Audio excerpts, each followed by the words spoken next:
Risky ಇಲ್ಲದ ಡಬ್ಬಿ ಬಾ ಕಳ ಬಾ ಬಾಯಿಲ್ ಬಾ. ಏನು ಬೇಕು ನಿನಗ, ಏನು ಬೇಕು ನಿನಗ? ಇಲ್ಲದ ಡಬ್ಬಿ ತಿನ್ನು ತಿನ್ನು. ಅದ್ರೊಳಗೆ ಡಬ್ಬಿ ಅದ್ರೊಳಗೆ ಅದ ಪ್ಯಾಕೆಟ್. ಇನ್ನು ಸರಿ ಹೇಳ್ರಿ. ಏನು ಏನು ಬೇಕು ನಿನಗೆ ಹೇಳು?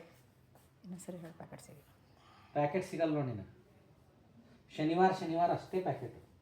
ಓಕೆ, ಅದು ತಿನ್ನು. ಡಬ್ಬಿಗೆಲ್ಲ ಡಬ್ಬಿ ಅದ ತಿನ್ನು ಹೋಗು, ತಿನ್ನು ಹೋಗು. ಏನು ವಾಸನೆ ನೋಡ್ತೀವಿ? ಪ್ಯಾಕೆಟ್ ಇಲ್ಲಿ ಇದೆ ವಾಸನೆ ನೋಡ್ಲಿಕ್ಕೆ. ಆ ಡಬ್ಬಿ ಓಪನ್ ಇಡ್ಲಿಕ್ಕೆ ಹೇಳ್ತಿ, ಅದೆಲ್ಲ ಮೆತ್ತಗಾಗ್ಯದ, ಅದಕ್ಕೆ ತಿನ್ನಲು ಹೋಗ್ಯದ. ಅದು ಬದ್ಮಾಶಾಗಿದೆ. ಹಾಂ, ಹೋಗ್ತೀರಮ್ಮ ರಿಸ್ಕಿ ಜಾಣಿ ಮರಿ. ಹೇಸ್ಗೆ ಕೂತದೆ ನಿನಗೆ. ದೃಷ್ಟಿ ತೆಗಿರಿ. ಅದಕ್ಕೆ ಆಗ್ಯದ ಓರಯ್ಯ ತಿಂದು ಬರ್ರಿ. ಸೇಮ್ ಆಗ್ಯದ. ಮನ್ಯಾಗಿಂದ ಅನ್ನ ತವಿ ತಿನ್ನಲ್ಲ, ಚಪಾತಿ ತಿನ್ನಲ್ಲ, ಇವೇ ಬೇಕಂತ ಹದ್ದು.